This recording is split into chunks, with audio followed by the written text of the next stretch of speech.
I've spent over 1,000 hours building voice AI agents, and not in demos, but on real phone lines, on real businesses, real money on the other side. And the first thing that 1,000 hours teaches you is that the voice agent is the easy part. Anyone can spin a voice agent in an afternoon now. 11 labs and a couple API keys, and it sounds great in the demo. Then you put it in a real phone number and it falls apart. But the demo is never gonna show you that. So today I wanna give you the core lessons that cost me time and sleep, and in some cases real revenue before I figure them out. The stuff that actually breaks and what fixes it. Let's go. Lesson 1 is the thing that makes or breaks a voice agent is not how smart it sounds, but how fast it answers. When two real people talk, the gap between one person finishing and the other person starting is about 2 to 3 tenths of a second. That is what you have been trained with your whole life to expect as a normal, natural conversation. But most voice agents lag for about a full second, sometimes closer to 2 seconds. Why? Because they actually sit there waiting for silence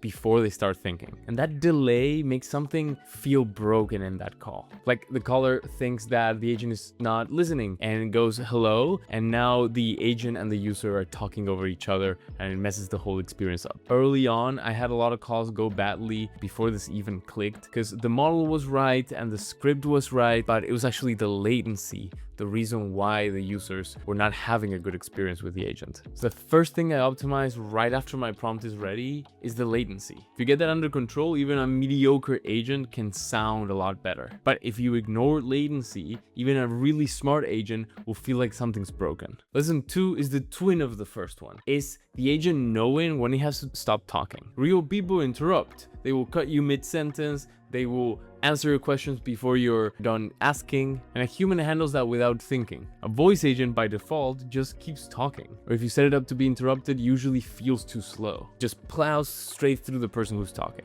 And nowadays, every voice platform has this. Sometimes it's called interruption sensitivity, sometimes it's called patience. So go find it in your settings and make sure it's set up to be very sensitive. And when it hears interruption, react immediately. And this is also where the build it yourself in a weekend stack kind of fails, because they can talk, but they're not natural. They can't talk and listen at the same time. Lesson 3 is the same prompt that works for a chatbot that you're talking with ChatGPT and it works just fine does not work for a voice agent. I learned it the hard way because I thought, well, it wouldn't be faster to test with chat, and I just had an agent set up just with chat and I was testing.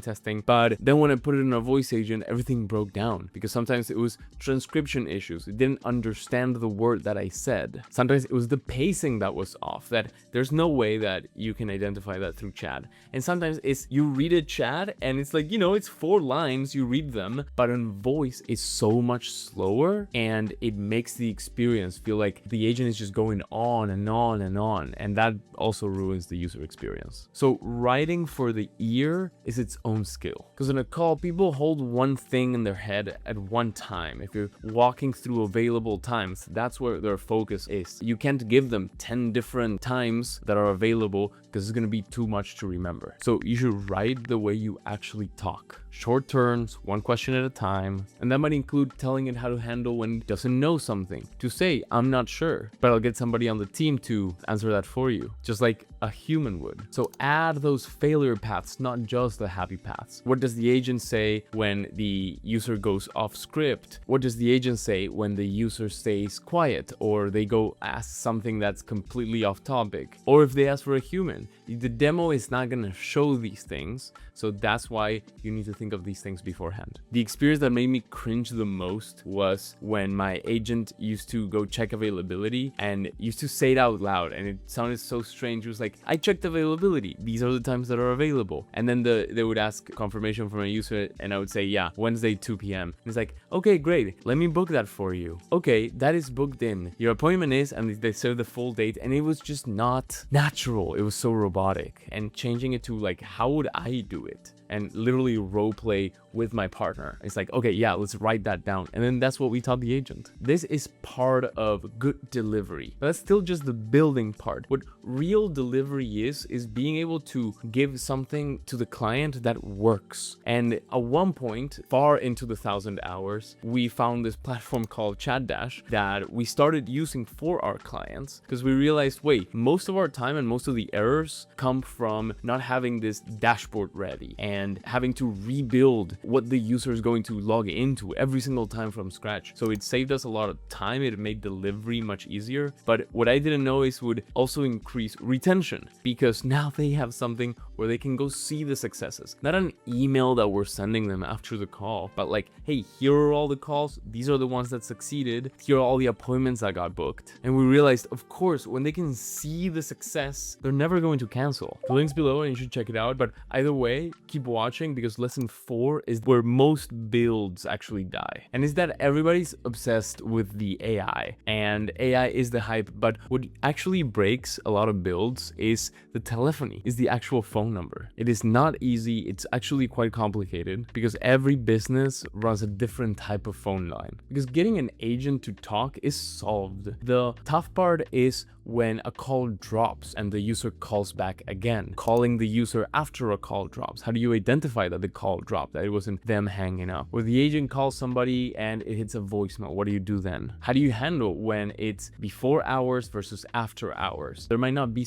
a human on the other line that you can transfer if the agent doesn't know something. And it sounds like I'm talking about prompting, but it all has to do with telephony. And it's actually most of the work when we get delayed on delivery to clients is usually because of telephony. And the handoff to human is especially complicated sometimes. And this is a massive technical task. So my best recommendation for you is go get familiar with Twilio if you use Twilio, or Telnix if you use Telnix. Understand how to set up the SIP trunks, but also when something goes wrong, you should lean towards checking your Twilio, right? A call drops or a transfer fails. Yes, check your voice provider, but also go check your phone number provider, because sometimes there's hints there that will guide you to understand what was wrong and how to fix it. Lesson 5, and this one is more than just the AI or anything technical. It's that clients cancel what they can't see. It's not that the agent is bad. It's that they can't see what it's doing and can't see all the successes that it's bringing to the business. So you build something that genuinely works. It books appointments, captures the calls at midnight, the users are happy, but then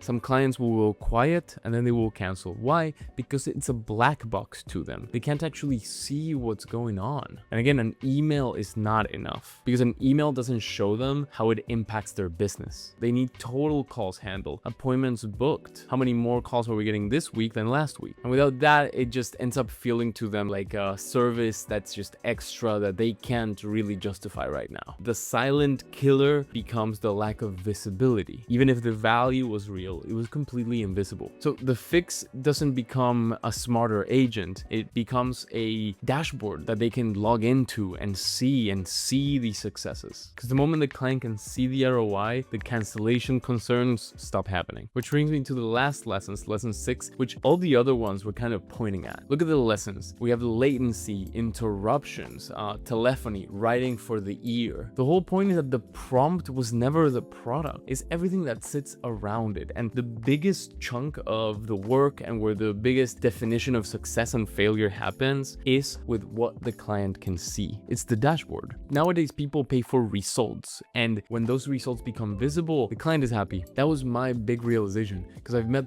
thousands of really good builders that had no awareness that this is the definition of a good service delivery. It's not how well the prompt is written or how much time you spent on it. It's also not how much time you spent connecting Go High Level or this CRM or that CRM, because everything can be working perfectly in the back end, but if the client can't see it, then the value is invisible to them. And next thing you know, your service is on the chopping block. And this is why I stopped thinking of myself as a builder of agents and somebody who makes agents sellable. That's where Chatdash came in for me. So if you take one thing from my 1,000 hours, is stop perfecting the agent. That is not the product. Start building everything around it, because that's where the money is. Hey, and maybe you're not quite there yet and trying to figure out how to build a great agent. So go check out this video that was gonna walk you exactly through what to build, how to build it, and how to make it better over time. Thank you for watching.